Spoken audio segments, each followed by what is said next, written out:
ओम गण गणपते नमः। ओम शिवाय नमः। ओम ऐं ह्रीं क्लीं चामुंडाय विच्चे।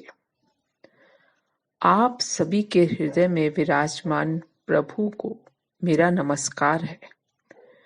आज हम आपको ज्ञान और संसार में शिव पुराण का अगला अध्याय सुनाएंगे, जिसमें कि पापी गुण निधि की कथा है।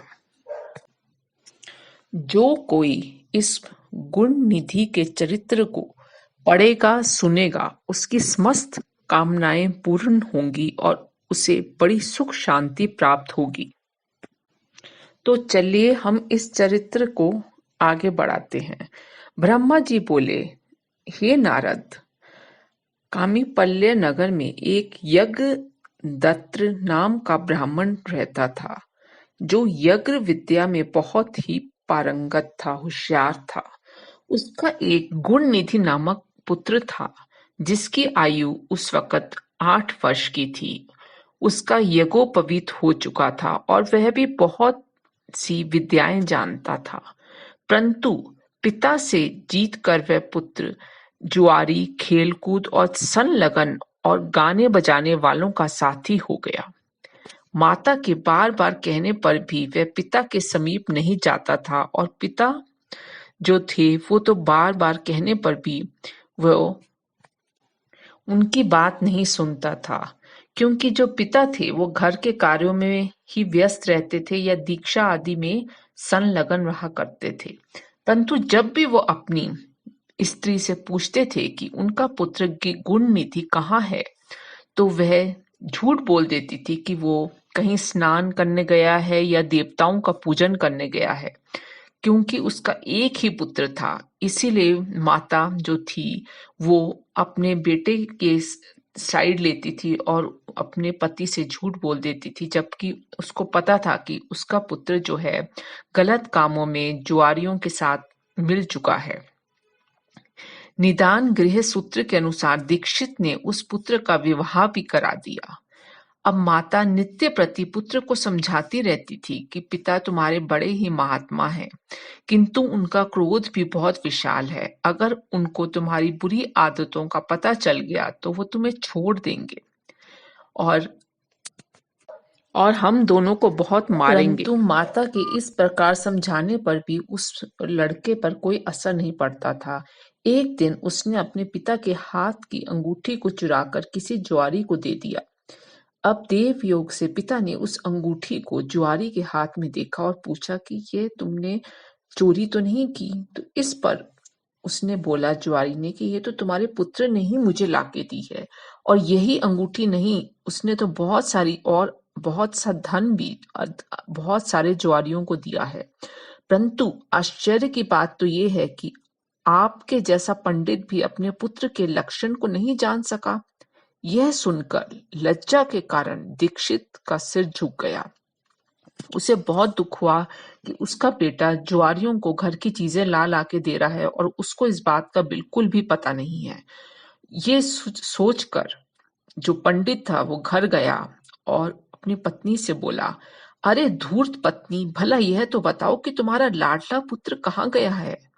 खैर वह कहीं भी गया हो, लेकिन मेरी अंगूठी कहाँ है जो तुमने उपटन लगाते हुए मेरे हाथ से ले ली थी?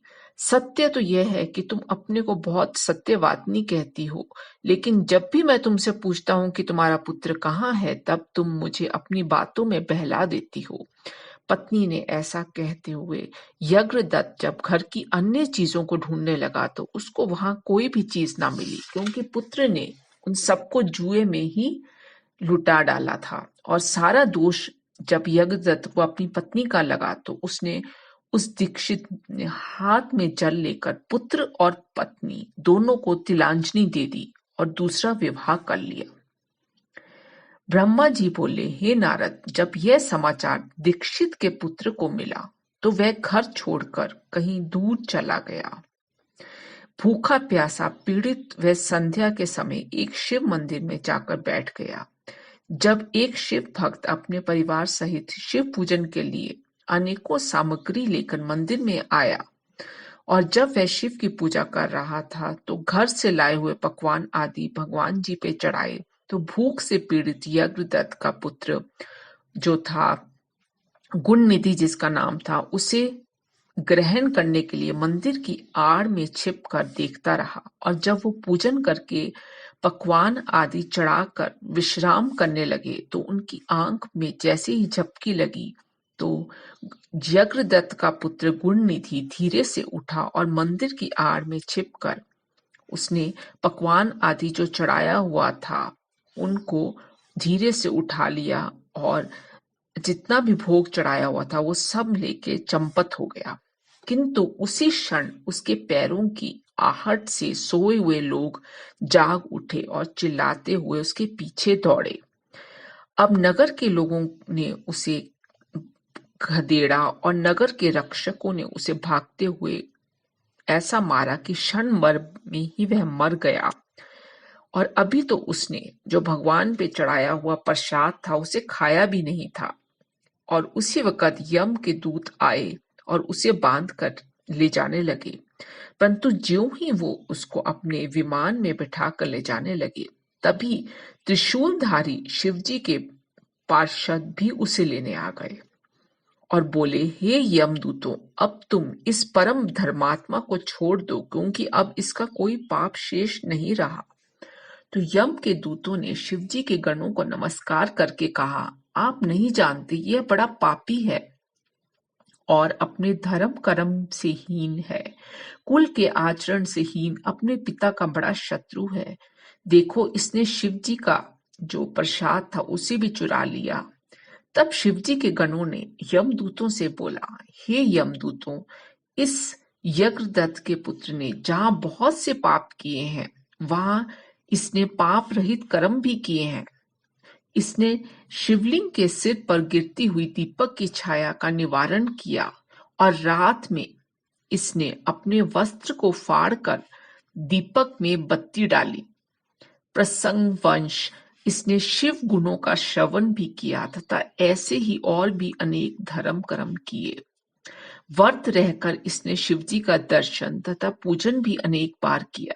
इसीलिए यह हमारे साथ शिवलोक को जाएगा और कुछ दिनों तक वहां रहेगा, फिर पाप रहित यह कलिंग देश का राजा होगा। अतः अब तुम प्रसन्न होकर अपने लोक में लौट जाओ। यह सुनकर यज्ञदूत वहां से चले गए और उन्होंने ये समाचार यमराज को सुनाया। यमराज ने प्रसन्नता पूर्वक उनकी इस बात को स्वीकार कर लिया। इसके बाद यमदूतों द्वारा छुड़ाया गया ब्राह्मण शिव गणों के साथ शिवलोक को गया और वहां शिव पार्वती की सेवा से लौटकर कलिंग देश का राजा हुआ। वहां उसका नाम अरविंद हुआ।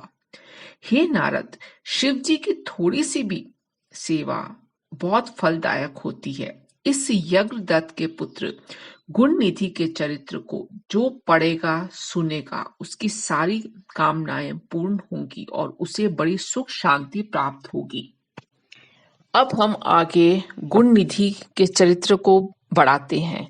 ब्रह्मा जी बोले, हे नारद, जब मेरा पहला कल्प हुआ था उसमें मेरे मानस पुत्र पुलस्त्य से विश्रवा का जन्म हुआ, जिसके एक वैश्रवण नामक पुत्र हुआ जिसने अलकापुरी को भोगा और अपने उग्र तप्त द्वारा शंकर जी की आराधना की। उस समय मेघवाहन कल्प आरंभ हुआ था।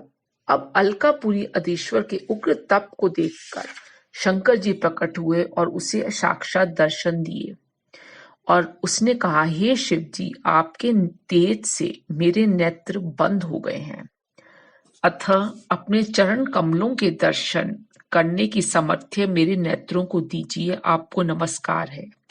यह यज्ञदत्त का वही पुत्र था जिसकी हमने आपको अभी कथा सुनाई है, जिसका नाम गुणनिधि था। यही था जिसने खूब तपस्या की बाद में और शिवजी ने उसको दर्शन दिए। किंतु उसने शिवजी के साथ पार्वती को जब देखा तो उसने उनके प्रति क्रूर दृष्टि दिखाई, तो जिससे गुणनिधि जो था उसका बायां नेत्र फट गया।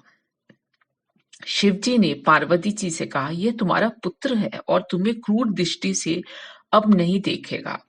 अतः तुम्हारी तपस्या की प्रशंसा करता है, इसीलिए मैं इसे निधियों का स्वामी बनाता हूँ। ऐसा कहकर शिवजी ने उसे कुबेर धनवती बना दिया और फिर उसे पार्वती जी से मिलाकर कहा कि यह तुम्हारी माता है, इसलिए प्रसन्नता पूर्वक इसके चरणों में प्रणाम करो।